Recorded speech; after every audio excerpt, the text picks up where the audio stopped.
Start with the guys going out. Bogey, DeAndre, and David Roddy. When I came to this organization, it was the same time Bogey came in, same year. And to watch how he's evolved as a player and as a person has been really fun to see. It's going to be hard to lose him.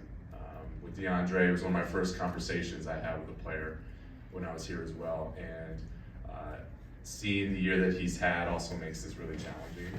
And with David, who's just a fantastic human and has been a really core part of our culture for this season alone, it's challenging. And so for those guys, these are never easy, but I'm excited for their opportunity elsewhere. And sad I couldn't be here, but at the same time, we have got players coming back that I'm thrilled to have, in Terrence and in Karis and in George, all having productive seasons themselves. And the types of players that when I talk about Hawks DNA, they fit that.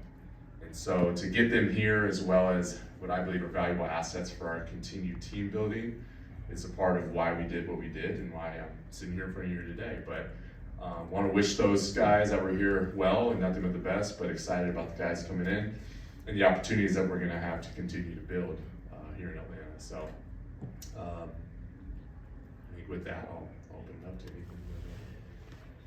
I guess just to quickly follow up on sort of the names that you mentioned, one of the guys you also brought in was Bones Highland, but he's not mentioned. I'm curious what the plan is for him moving forward, if he's going to be here with Atlanta, or if you guys are working something else out.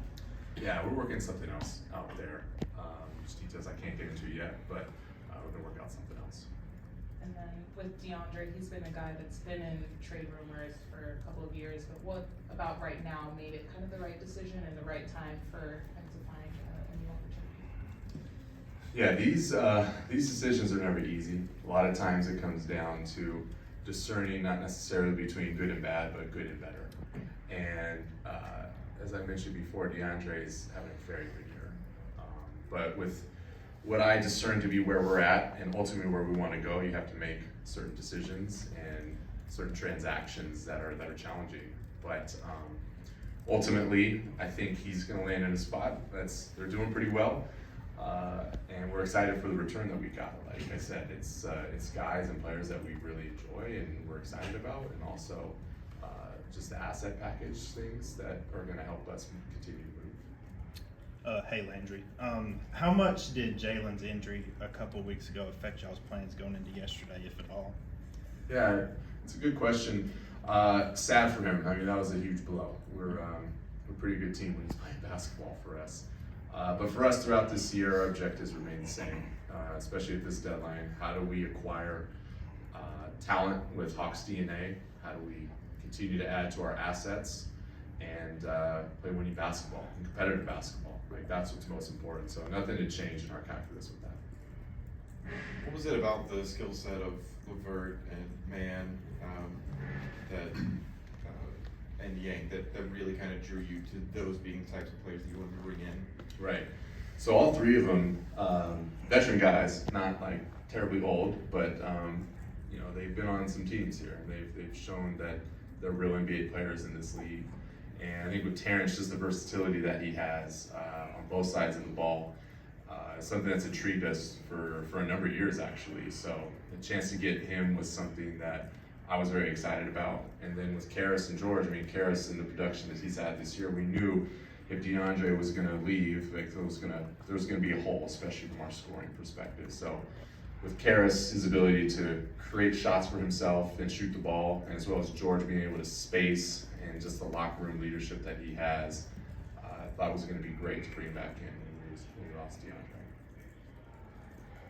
Clint's been away from the team for a week plus now. First was backing out for personal reasons. I know personal reasons are a different thing, but do you expect him back soon, and will he be rejoining you to play in a Hawks uniform? I do, yes.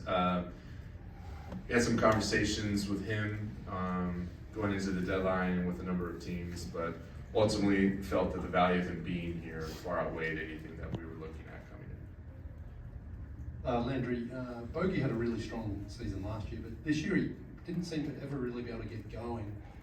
Was there something you can sort of pinpoint to that, or was it just one of those things as well that after he's been here for this long, it was just time for a fresh start for him and for the Hawks?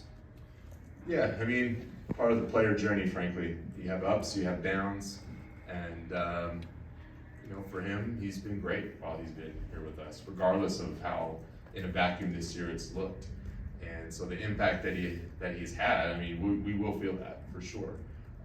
But I think it's just part of the journey. You know, nobody's perfect, and having been a player, like I can definitely attest to that. There were reports that there was interest from the Spurs in regard to Trae Young, so I didn't know if you could talk about if any of that was true. And also, after the trades that you made, do you believe that this team is set and able to make a playoff run with the guys that you have now? So yeah, any rumors or speculation I won't comment on.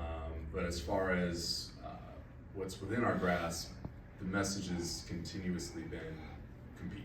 And that goes beyond wins and losses. If we compete every day, every possession, and we show up, the end results will take care of themselves. Sorry to go back to Bones, but just curious if there's something that you guys are able to work out with him and it opens up a roster spot. Does that lead to an opportunity for one of the two-way guys like Dom or Daquan or Keaton to be promoted, or do you look at College Park and see what's going on there? Yeah, we'll see what it ultimately looks like with Bones and in that roster spot. But our two-way guys have been very good, and that's a huge nod to our development. And College Park, I think Steve and his staff have done a terrific job. And when those guys are here in Atlanta, I know with Q and our coaching staff, like they've really pinpointed some things with those guys to help elevate the group. So what they're doing in College Park and when they are here in Atlanta is something to celebrate. It gives us, you know, a lot of things to consider when we talk about players on this roster for the future. Did you guys have to kind of change focus almost from, you know, a month ago with JJ still healthy? You guys are like a game and a half out of the 4th seed competing, and then JJ gets hurt. You guys go on this kind of losing streak and maybe not as much buyers as you thought at the deadline. Did you have a plan maybe a month ago that was a little different than what happened, and did you have to kind of alternate or audible? With Jalen going out, it's a huge blow. Very good player and a big part of, you know, some of the early winning success that we've had. But nothing really changed. I know ultimately it's not about just one season. We're here to build a championship caliber roster, and not just for a year, but for years to come. And so when we have opportunities at the deadline, part of our job is making sure we're setting the right objectives. But for this deadline, nothing changed. We knew that we had to continue to build regardless of wins and losses. I know it's always part of the calculus, but how much does, you know, future contractual stuff, planning for your books long-term, roster long-term, have to do with moving on from particularly DeAndre and Boogie? Well, I think just in general, you always have to account for it, especially now. Our group, from a strategy perspective, is just making sure that we're diligent around aprons. Aprons are the real challenge that we have, because the moment you start to touch those, you're restricted in your team building. And you know, for us right now, we have to maintain a lot of different options for the future. So just navigating that has been important. Landry, I know they have to go through physicals and whatnot, but when do you expect for the new guys to be ready? They're all here already. They're going through that process, and hopefully we'll get them back here in this road trip. Not necessarily a trade deadline question, but it seemed like there was a shift a few weeks back when Onyeka moved into the starting lineup. What prompted that move, and what have you seen from him in the sample since he started? O's been very good. He's been very good for us. He's been working his tail off, and for us, it's the style of play and some things that we wanted to change have been a little different, require different skill sets and personnel in doing that. And you know, kudos to him. He's doing well, but ultimately, you gotta win at the end of the day.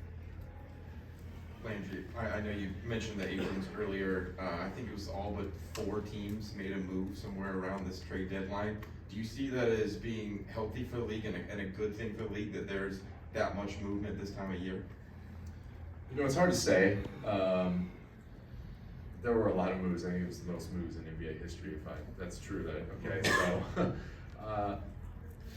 from a team perspective, right, you're always going to want to do things that help your team be set up for future success. But it's always hard because you're basically moving lives around. And we don't want to go into this, and I hope no teams do, taking that lightly. You're asking players and family members to uproot and go somewhere else, and that's a challenge. And so you hope that through this transactional process, you're honoring them through it all, being honest about things and about things where they stand in the organization, and hopefully getting them to situations that are win-win for them and for us. Outside of the trade deadline, this is another year that Trae Young has really good numbers in play, but is not selected to the All-Star team. Is that something you kind of view as a disrespect to him, or just how do you process that overall of him just being left out once again? It's unfortunate. He's having a fantastic year, and he's worked his tail off, and he's competitive. I know he had some frustration through it, but Trae Young that I know is about bigger things than just individual accolades. What was your conversation like with the guys after the trade deadline? I mean, Trae said over and over again he wants to be on a winning team. So what has the conversation been like? We are building that. You keep saying that, but when will that be? I will always sit up here and tell you we're always building. Even if we're coming off a championship, you always have to evolve. If you don't, you'll slide into irrelevance. And I truly believe that. So for me and for the group that I represent in this franchise, I will always sit up here and say we're always thinking about what's the next best thing, regardless of the results or outcomes that we experienced before. You mentioned in the release even that you've been looking at Terrence Mann for a long time. Is there anything in particular that you're seeking with him? Obviously, his defense is what he's kind of known for more than anything, but is that what you were targeting there in that trade? Yeah, that and who he is as a person. When you identify guys across the league that they have what we identify as Hawks DNA, that ethos, you're always going to keep track of them, and when they become available, you want to be aggressive by getting them in your building, because it's a lot more than just defense. It's how you impact the locker room, it's how you impact your everyday, it's how those that are around you are experiencing you. And for our team building, that's really important. And of course, he's a fantastic player on the floor. Have you spoke with Trae since the deadline passed, and what do you envision for his future here? So we're always in conversation with our players, and for him and for the rest of them, it's always about be where your feet are at. We've got a game tonight, and we got a road trip coming up, and we have a break. So we're still trying to go out there and win some games. Just on that point, there's so many insiders out there, people putting rumours and smoke and things like that. How hard is it for the players sometimes to hear their names? Do they come to you and say, hey, is there any truth to this? Are you talking to these teams? Or how do you approach those relationships so that guys don't feel that they're being shopped around if it's out there that maybe they are? Yeah, our hope is, it's either them or it's their agents. And our hope is that leading even up to when rumors or speculation or anything like that goes around, that you're being honest about where they stand. And you're trying to work with them through that all. And sometimes it's there's some things that are out there that are true, and sometimes there's not. But just being in continuous dialogue is certainly helpful. Is there a player on the current roster you think might benefit more than other players with these transactions, whether it's a change in role, whether it's more minutes, that kind of thing? I think for us, whenever you bring in anybody new, immediately the environment changes, regardless of who they are. And that's really important for team chemistry. So who these players that we're bringing in are, in terms of their character, how they approach their work, what do they do when they're under pressure, that is really important for whoever is currently there, especially young guys. Young guys need to see what is possible whenever there is an unbelievable amount of pressure. And I think when we're looking at different players, it's always in our calculus about the human side of it.